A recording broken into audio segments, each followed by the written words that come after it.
میں دیکھتا ہوں کہ کسی سے کہا جائے نا کہ فلاں آدمی کے اخلاقیات کیسے ہیں، تو عوام کا یہ خیال ہوتا ہے کہ فقط میٹھا بولنا اخلاق ہے، حالانکہ میٹھا تو لوگ اپنے مطلب کے لیے بھی بولتے ہیں، اور بعض لوگ میٹھا بولتے نہیں، ان کی ٹریننگ ہوتی ہے کہ تم نے بولنا ہی میٹھا ہے۔ بہت بڑی برانڈ پہ آپ چڑھ جائیں، سیڑھیاں، بڑی مہنگی دکان ہے، اور وہاں جو سیل مین ہے اس کی بڑی زبردست سیلری ہے، بہت سارے پیسے کماتا ہے، لاکھوں میں اس کی تنخواہ ہے۔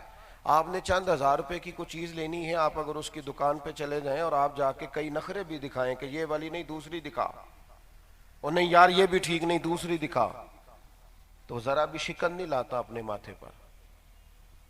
جو آپ کہیں گے وہ آپ کو دکھائے گا، جیسے جیسے آپ بات کریں گے آپ کو ڈیل کرے گا، جیسے جیسے آپ کا غصہ بڑھے گا ویسے ویسے اس کی چہرے پر مسکراہٹ بڑھے گی۔ لیکن جب آپ بغیر کچھ لیے دکان سے اتر آتے ہیں نا، تو پھر وہ کہتا ہے 2000 کی چیز لینی ہوتی ہے اور نخرہ دیکھو اس کا کتنا ہے۔ تو کیا خیال ہے آپ کا، یہ بندہ یہ اس کا اخلاق ہے یا اس کی ٹریننگ ہے؟ یہ ٹریننگ ہے۔ اس کو کہا گیا ہے کہ میاں گاہک 10 روپے کا ہے یا 10 لاکھ کا ہے، تم نے تلخ بات، اپنے مطلب کے لیے بھی لوگ میٹھا بولتے ہیں۔ خدا را سنت کا، شریعت کا، اسوہ حسنہ کا وسیع مفہوم ہے، اس کو 5 4 10 چیزوں میں قید نہ کریں۔ میٹھا بولنا بھی اخلاق کا حصہ ہے، لیکن فقط میٹھا بولنا ہی خلق نہیں، بلکہ ہمیشہ سچ بولنا اخلاق ہے، صحیح بات کرنا، صحیح گواہی دینا۔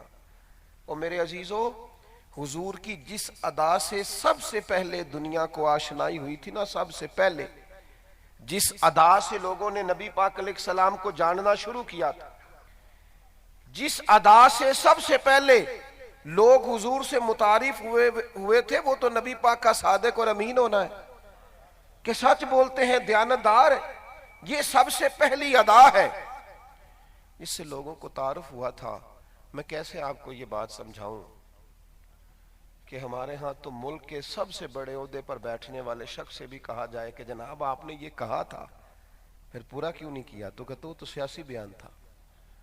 ڈھٹائی سے جھوٹ بولتے ہیں لوگ، دلیری سے جھوٹ بولتے ہیں۔ وہ میرے ایک دوست ہیں،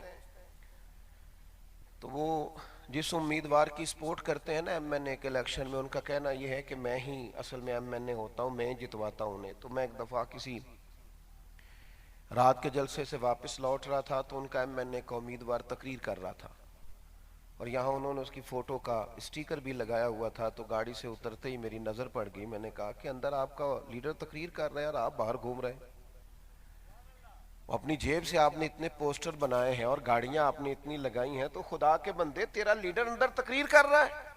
تو وہ ہنس پڑا، کہنے لگا مولانا آپ کو بھی پتا ہے، مجھے بھی پتا ہے، جھوٹ بول رہے ہیں سارے، تو مجھے پتا ہے کیا کہتا ہے روز۔ خدا کے بندو، اس حد تک جب قومی مزاج بن جائے، آپ یقین کریں بیوی اپنے شوہر سے کہتی ہے پیسے تھوڑے دے دیا کر، ایک جوڑے میں گزارا کر لوں گی، میرے ساتھ سچ تو بولا کر، تو جہاں کہتا ہے وہاں جایا کر، تو بتاتا کچھ ہے کہتا کچھ ہے۔ آپ کو پتا ہے ہمارے رشتوں میں کمزوری کیوں آئی ہے؟ وجہ غربت نہیں ہے، سب سے بڑی وجہ بد اعتمادی ہے، ہمارا ایک دوسرے پر اعتماد نہیں ہے۔ کسی شخص کو اچھا جاننا، مخلص جاننا، صحیح سمجھنا ہم تیار نہیں ہے ذہنی طور پر۔ کسی بھی ایک گروہ کے بارے میں، کسی ایک ادارے کے بارے میں، کسی ایک جماعت کے بارے میں ہمارے نظریات کے اندر پاکیزگی نہیں رہی الا ماشاءاللہ، بد اعتمادی بڑھ گئی۔ مکین گنبد خضرا کانفرنس میں آنے والوں سنو، مدینے والے محبوب کا سب سے پہلا پیغام سچ بولنا ہے۔ اپنی زندگی سے جھوٹ کو نکال دو، بددیانتی کو نکال دو۔ یقین کرو وہ روٹی جو دیانتداری کی ہوتی ہے، وہ لمحہ جو سچ کا ہوتا ہے، وہ اس طرح سے انسان کو طاقت دیتا ہے کہ سچ بول کر انسان کا دل ٹھنڈا ہو جاتا ہے، اس کے مزاج کو اللہ قرار عطا کرتا ہے، اسے سکون کی دولت۔ کتنا سخت وقت تھا بدر کا، 313 اور مقابلہ 1000 کے ساتھ۔ یہاں لوگوں نے باتیں گھڑ نہیں رہی کہ جنگ کے اندر سب جائز ہوتا ہے، معاذ اللہ۔ کس قدر کٹھن حالات تھے، نہ زرہیں پوری ہیں، نہ تلواریں پوری ہیں، نہ گھوڑے پورے ہیں، نہ لڑائی کے لیے مقابلے میں فوجی پورے ہیں. لیکن آپ اٹھا کے دیکھیے بخاری شریف، 2 صحابہ یا 3 لوگ آ رہے تھے بدر میں، تو رستے میں ابو جہل سے ملاقات ہو گئی. اس نے کہا کہاں جا رہے ہو؟ کہا حضور کی زیارت کے لیے جا رہے ہیں. کہنے لگا نہیں، چونکہ اب تو صف آ رہا ہے دونوں فوجیں، تم یقیناً ہمارے مقابلے میں لڑو گے، لہٰذا تم نہیں جا سکتے، یہیں بیٹھو. محبوب کے ان غلاموں نے کہا نہیں، ہم لڑیں گے نہیں، صرف زیارت کریں گے. اللہ کرے میں آپ کو بات سمجھا سکوں. وہ لوگ حضور کی بارگاہ عالی مرتبت میں حاضر ہوئے، عرض گزار ہوئے یا رسول اللہ صلی اللہ علیہ وسلم. آ رہے تھے تو ابو جہل سے ملاقات ہوئی.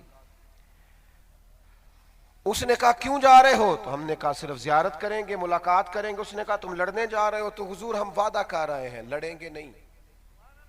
ادھر دیکھو میرے بھائی، ایک تو وعدہ اپنوں سے ہوتا ہے، ایک تو وعدہ پیاروں سے ہوتا ہے، ایک تو وعدہ مسلمانوں سے ہوتا ہے، اور ایک وہ وعدہ جو کافر کے ساتھ کیا ہے، اور اتنے بڑے کافر کے ساتھ کیا ہے. یا رسول اللہ ہم وعدہ کر رہے ہیں، وہاں یہ بات طے کر رہے ہیں لڑیں گے نہیں. حضور حکم کیا ہے؟ تو میرے کریم نے فرمایا ہم سب لڑیں گے، تم چونکہ وعدہ کر رہے ہو تم وہاں جا کے بیٹھ جاؤ. مسلمان اپنے وعدوں کو توڑا نہیں کرتے. مسلمان کا ایک معیار ہے، اس کا ایک سٹیٹس ہے، اس کی زبان کا ایک وقار ہے. وہ بات کر کے بار بار اپنی بات سے پھرا نہیں کرتا. اس کے لہجے اب تو لوگوں نے جھوٹ کا نام ہی بدل دیا. اب کہاں لوگ جھوٹ بولتے ہیں؟